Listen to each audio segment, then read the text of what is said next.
Well, hello there everyone.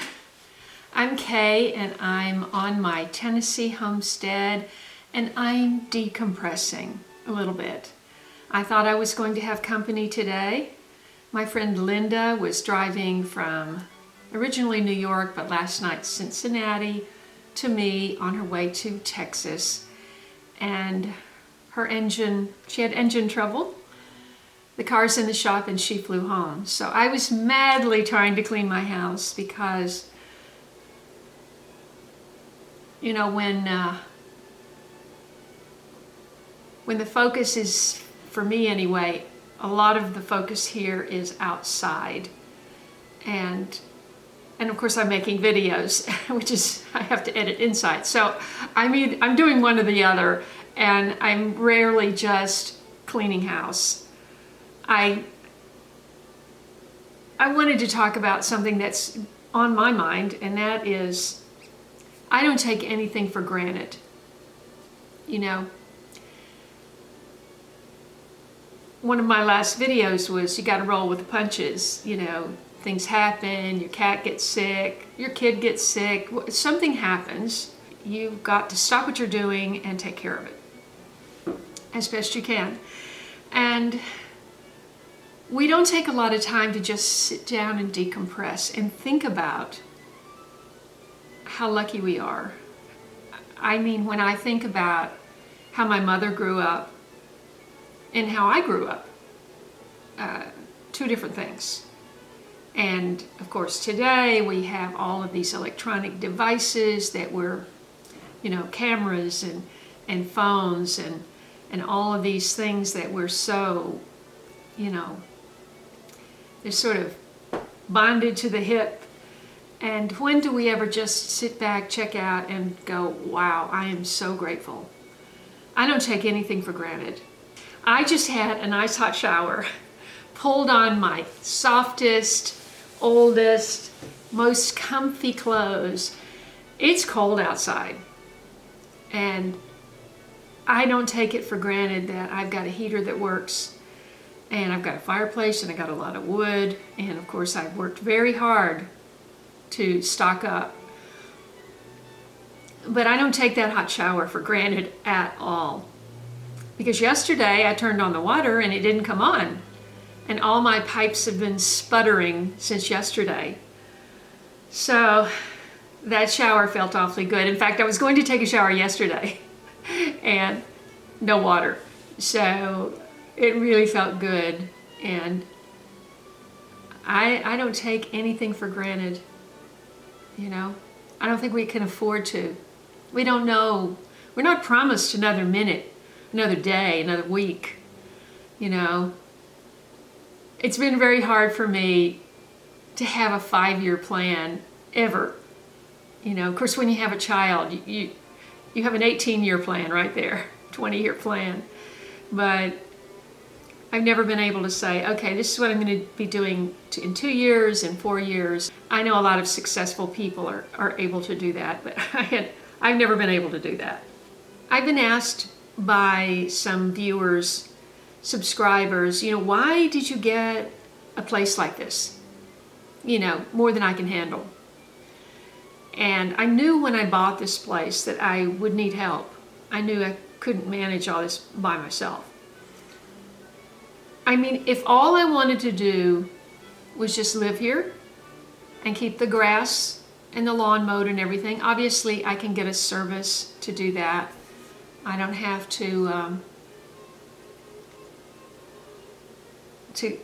have help for that. That's just a service that can come in once every couple of weeks. But you know, when you start thinking about these potential food shortages, and I mean, things were getting pretty serious as of 2 days ago. I'm sure everybody is aware of the trucks at the Canadian border, and there's a standoff, and believe it or not, we send a lot of things to Canada and they send a lot of things to us. And I really didn't know about that much until recently. And I just think it's really interesting timing that the just as when the truckers are going, no more, we're not going to be pushed around anymore, and they're having a standoff, that in England they say, no more mandates. Timing was pretty interesting on that, but I don't know how that came about, but it came about, and I don't know, I don't know about you, but I feel a huge load lifted, because there's so much, strife and division and anxiety and worry, and I personally had my first anxiety attack since it's been years, and it was just recently. So I managed to work through it by getting up in the middle of the night and doing dishes and cleaning the kitchen, which always seemed to be, every time I get the kitchen all cleaned up, I go, oh, the kitchen is clean. And I turn around again the next day and it's dirty. And I just go, how'd that happen? Well, when you don't ever eat out, when you make every meal, that's how it happens. You gotta keep those dishes. I do have a dishwasher. I'm very fortunate. In fact, I did not use my dishwasher for the first, I think I started using it in my 8th month here.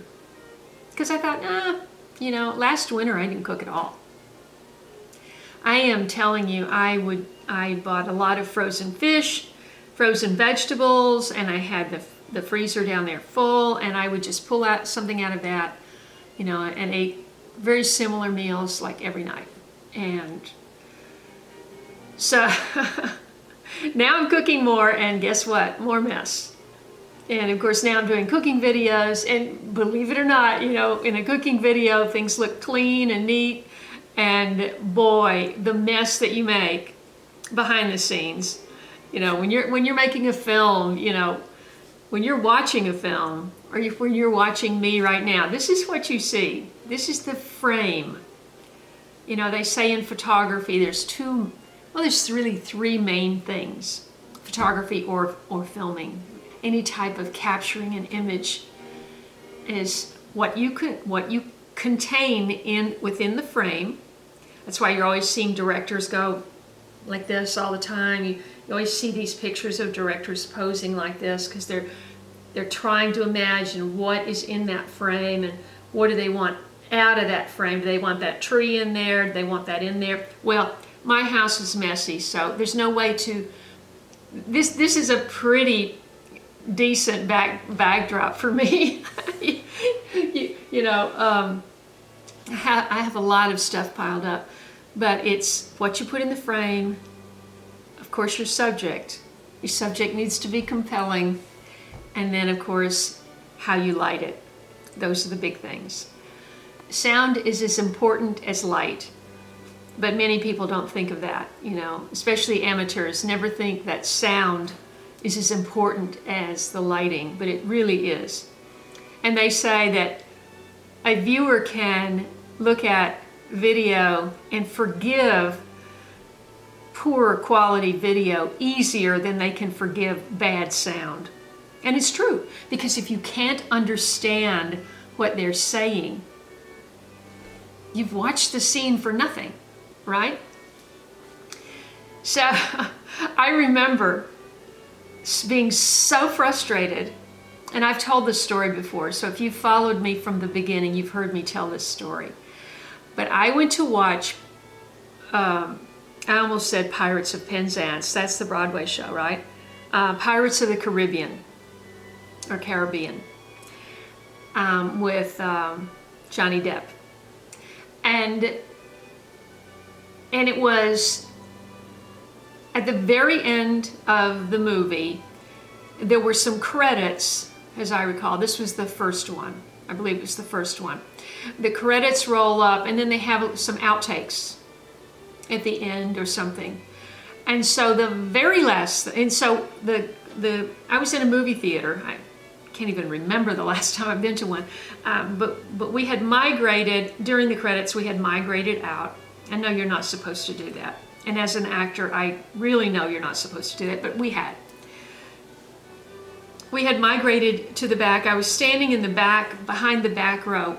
I wanted to watch the last little frame.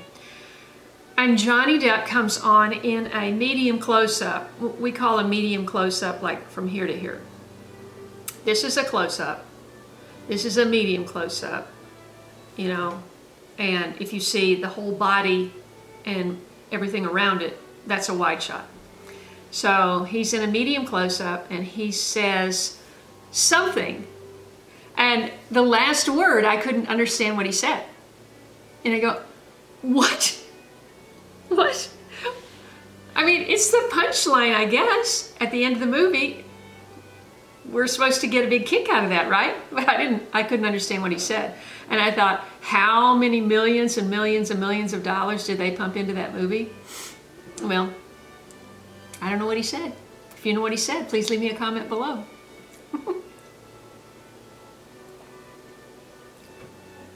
I have utmost respect for sound people. I had a sound editor on my channel well, I kept Chris after the editor and the motion, the animator left and the editor left.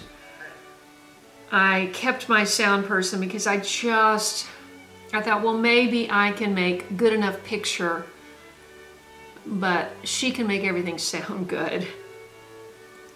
Because believe it or not, every little lip smack and every little thing, they take out all of that. They make everything sound as good as it can possibly sound. And now with all kinds of digital computerized software, they can take out like the sound of that refrigerator droning, coming on and droning in the background. All of that, if you notice, if you go back and look at my first 5 years, my first 100 episodes, 5 seasons, 20 episodes a season, they were all sound edited by Chris. And you know, if she didn't have the sophisticated enough equipment to take out a certain kind of problem, she would go to her friend. She lived in a building where there were a bunch of sound people living, and they would have the software. And so I have the utmost respect. I don't take anything for granted, you know. I kind of live in the moment, you know. I do have children. I do have some plans, and so, you know, you think, well, what's the next big thing you're planning? And of course, spring will be around the corner, and we'll be planning all of that. But I just wanted to share some thoughts today. The main thing is, people have asked me, why did I get this big place more than I could handle? Well, the reason is, with all of the indications that we could have shortages and all of this thing, I just thought, well, I want to be as prepared as I possibly can in case I need to provide help for my sons or other people, friends. And so I didn't do it for me or any kind of ego or anything like that. Believe me, I did it strictly out of a feeling of necessity, you know, because young people are not, you know, they're not geared the way older people are geared, and they're living in the moment. I mean, I live in the moment too, but I really, you know, every time I went shopping for the last year, I would get it one extra. I never hoarded. I don't believe in that, but just, you know, getting a little bit more, you know, each time you go, and then you have enough. You know, you think you have enough. Who knows if we have enough? We don't know what's going to happen. Hopefully things are just going to improve now. I mean, there have been some positive signs in the last couple of days, so I'm hopeful. But I'm tired. I made 30 videos in December, and I don't know how I did that, honestly. I also did 5 live streams, and it's been awesome.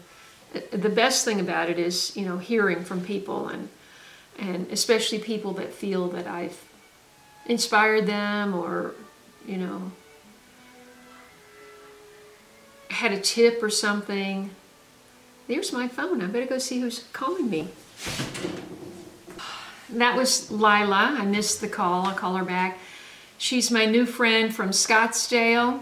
We're connected on Telegram, and I met Michael, her husband, who came here to help me on New Year's Eve, and then met her and him together at church the morning after my survival challenge. So we're bonded at the hip now, so that's awesome to have new friends. That's her message right there. So anyway, we'll see what this year brings. I wanted to do a video where I reflected on what went wrong and what went right last year. I still haven't really done that.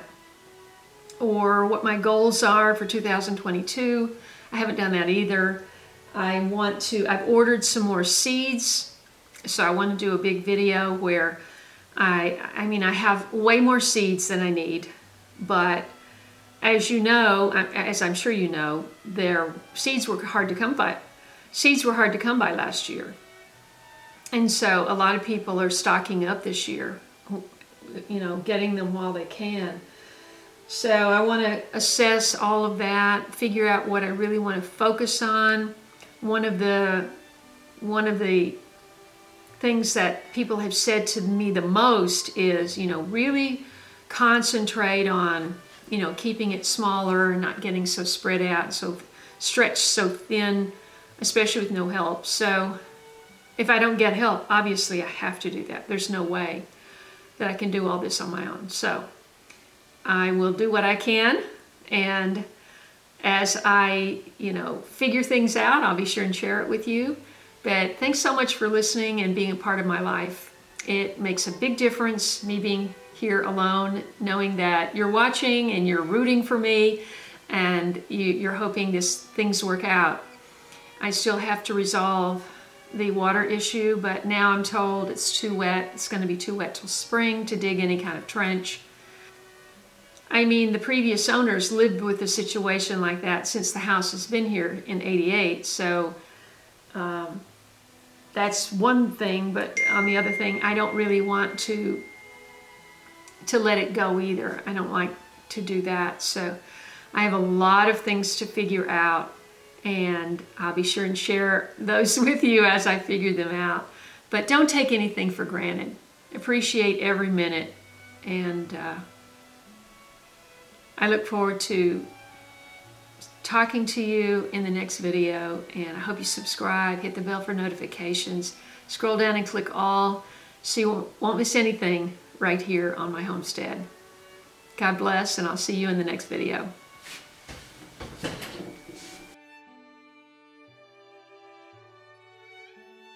If you enjoyed this video, please watch these. And don't forget to follow me on Instagram, Facebook, and Twitter. And I'll see you in the next video.